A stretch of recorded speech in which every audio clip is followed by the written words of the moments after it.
Hello everyone, welcome back to my another mini blog. তো এই গরমে কিন্তু সবার অবস্থা খারাপ। তার মধ্যে আমরা পাখা বন্ধ করে কিন্তু এখানে বেলুন দিয়ে ডেকোরেশন করছিলাম বসে বসে।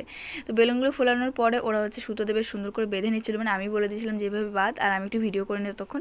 তারপর এদিকে ডেকোরেশন হয়ে গেছে, আর এত গরম, তার মধ্যে পাখা আমরা বন্ধ করে কিন্তু কাজটা করছিলাম। কি আর করা যাবে, যাই সুন্দর করে ডেকোরেশন করতে হবে, পাখা চালালে সব মানে উড়ে যেতে পারে। ওই জন্য পাখা কিন্তু বন্ধ করে আমরা ডেকোরেশন করছিলাম। তো এখন এই যে ফুল দিয়ে সাজানো হয়ে গেছে, আর পাশ দিয়ে কিন্তু মোমবাতি দেওয়া হয়ে গেছে। তো কার জন্মদিন সেটা কিন্তু তোমরা অবশ্যই কমেন্ট করে বলো। আর এই যে আমাদের অলমোস্ট ডেকোরেশন কমপ্লিট হয়ে গেছে, আর এই দেখো গিফট রেখে দেওয়া হয়েছে সামনে।